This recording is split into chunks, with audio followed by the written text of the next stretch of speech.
Welcome back to the deep dive. Today we're digging into something immediate, often really overwhelming our feelings.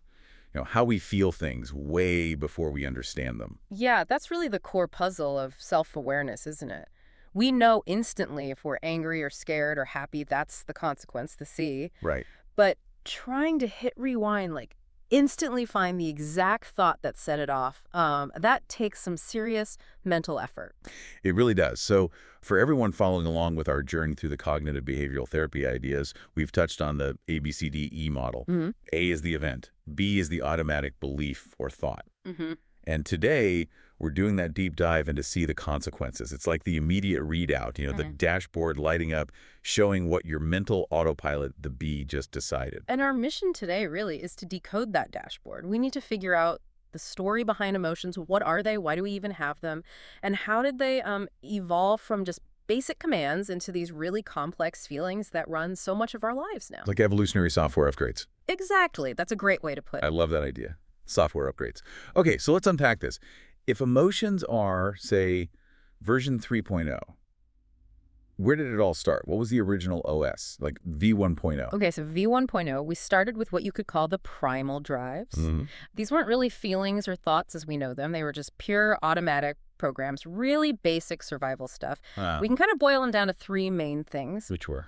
Well, first, self-preservation. That's the fundamental drive to eat, drink, find safety, avoid pain, find shelter back then. Today, maybe it's that unconscious nudge to lock the car. Okay, makes sense. Second, the sexual drive, purely about reproduction, keeping the species going. Got it. And third, care for offspring, that immediate impulse to protect the young, the next generation. These were just, biological commands, almost mechanical. So V1.0 is the raw command. What about V2.0? What did that add? Version 2.0 was more like the instinctual layer. It refined those basic drives into slightly quicker, more reactive threat responses. This is where we get those classic survival reflexes everyone knows. Ah, the famous three. Oh. Fight, flight, and freeze. Exactly. Reflexes designed to mobilize energy like that. But the sources we looked at also highlight some more nuanced instincts, especially around social stuff, social hierarchies. Mm-hmm. We also see fawn, the instinct to appease or submit to someone more dominant, to avoid conflict, basically, and keep your spot in the group. It's interesting because fawn is still automatic, right? That's V2.0 driving it. Precisely. Still involuntary. And then there's this other idea, kind of the flip side, which hints at where we are now. The idea of face it. Okay. Now, this isn't instinctual submission like fawn. Face. It represents more of a mature, conscious decision to confront a threat. It's that moment you stop the flight response, and you intentionally turn back, assess the situation. Oh, okay. So face, it is almost like the bridge between the automatic instinct of V2.0 and our conscious thinking brain. The V4.0 you mentioned. You got it, exactly. And that leads us right into V3.0, emotions. Because as life got more complicated, especially living in bigger groups, tribes, early settlements, those simple drives and instincts just weren't enough anymore. Right. We needed more sophisticated, long-term strategies for adapting. Yeah, I can see that. Like, the basic sexual drive ensures reproduction, maybe, but it doesn't guarantee parents stick around to raise kids for, years and years. Exactly. Perfect example. So that simple V1.0 drive gets refined over time into something much more complex, like, say, romantic love, which fosters long-term bonding, cooperation, stability, all things that massively boost the survival chances for kids and for the whole group, really. Yeah. So every complex emotion we feel, anger, fear, sadness, joy, it's rooted way back in those basic V1.0 drives, but it's been adapted for this complex social world. Which brings us to V4.0, where we are now, conscious thought reflection. Yes. V4.0 is the top layer, the cognitive functions. This is where we develop the ability to learn, to analyze, to look inward. And crucially, to intentionally process and maybe even rewrite some of that automatic programming from V1.0, V2.0, and V3.0. Right. That conscious work is really what separates us from just acting on pure instinct or emotion. Okay, so let's bring this back to the dashboard analogy. Yeah. The consequences, the C. If emotions are the lights flashing, what are they actually telling us? Well, they're indicators, basically. Signals that something important is happening, either inside us or in our environment. Like we said, warning lights. But remember, the light isn't always bad news, right? It could be the full fuel tank light, too. True. Like joy or excitement. Exactly. But the key thing, the underlying message, is always tied back to that survival mandate.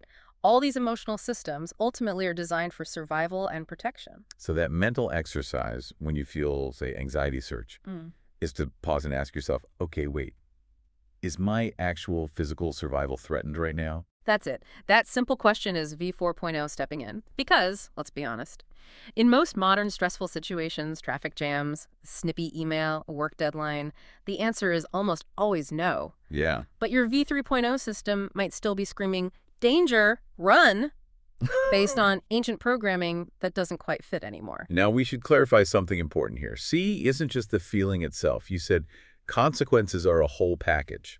That's right. It's a package deal. The total consequence, C, usually has 4 parts. First, the emotional reaction. That's the feeling itself, like sadness or joy or anger. Yeah. Second, the physiological reaction. That's the body's response, heart pounding, sweating, maybe your mouth goes dry. Huh. Third, the behavioral reaction. This is what we actually do. Run away, shout, avoid someone, start pacing. Right. And the fourth piece of C, which maybe we didn't emphasize enough before, is the cognitive reaction. No. The automatic thoughts that come with the feeling. Precisely. So if B is the deeper hidden belief, then this cognitive reaction within C is the immediate surface level thought that just pops into your head because of the emotion you're feeling. Can you give an example? Sure. Let's say you feel intense anxiety, that's the emotional C. Your heart starts racing, physiological C. Maybe you snap your laptop shut, behavioral C. And the thought that flashes through your mind is, oh God, I'm going to fail. Everyone thinks I'm an idiot. That thought is part of the consequence package too. Wow, okay. That really links C back to B so closely. It shows how even our immediate thoughts are, in a way, consequences of that emotional wave hitting us. It's all interconnected, a feedback loop. Okay, and we should also quickly distinguish between an emotion and a mood. They feel different. Good point. An emotion is usually more intense, shorter-lived, and tied to a specific identifiable trigger.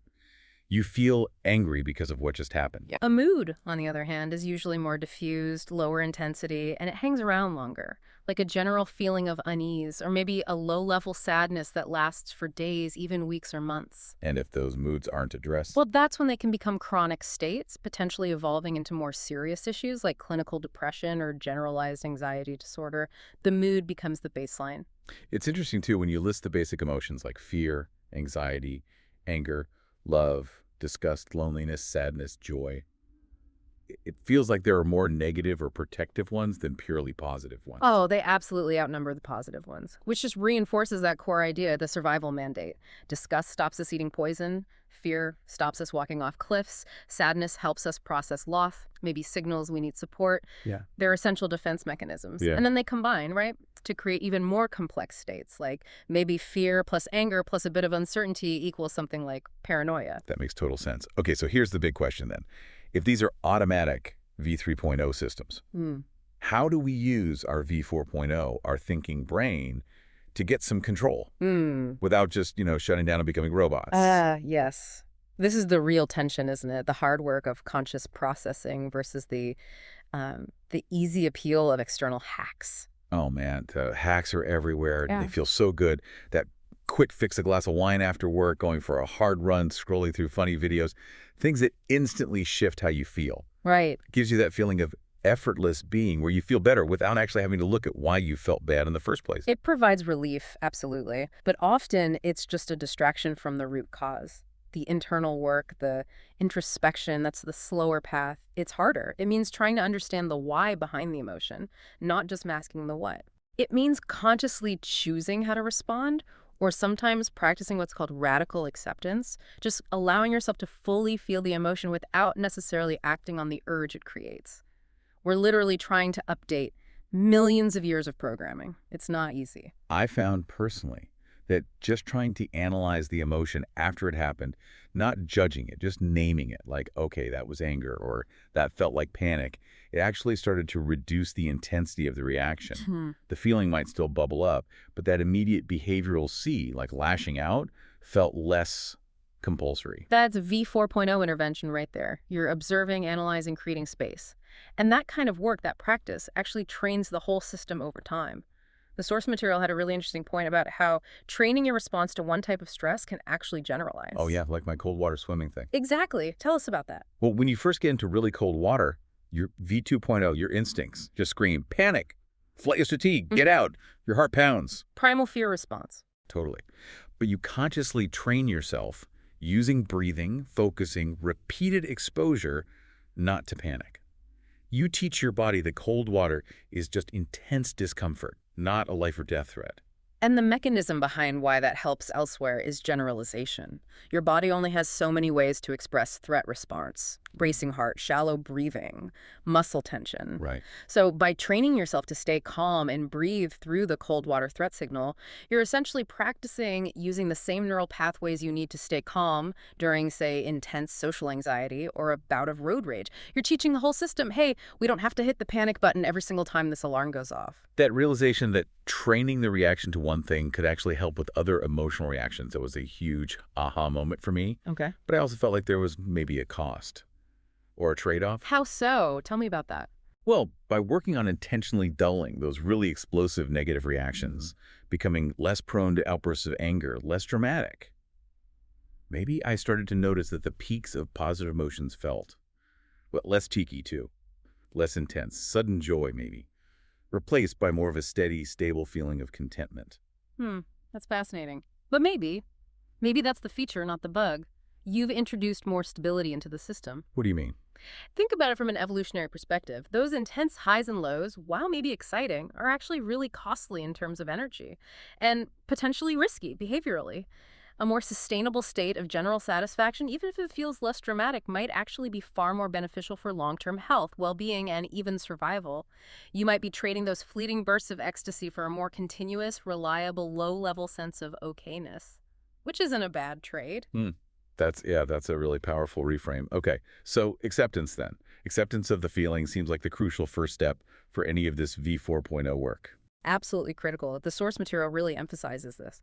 Change, the EB in the ABCD model, just cannot happen until there's acceptance of what's actually happening in C. Yeah. It's like the first step in any recovery process, right?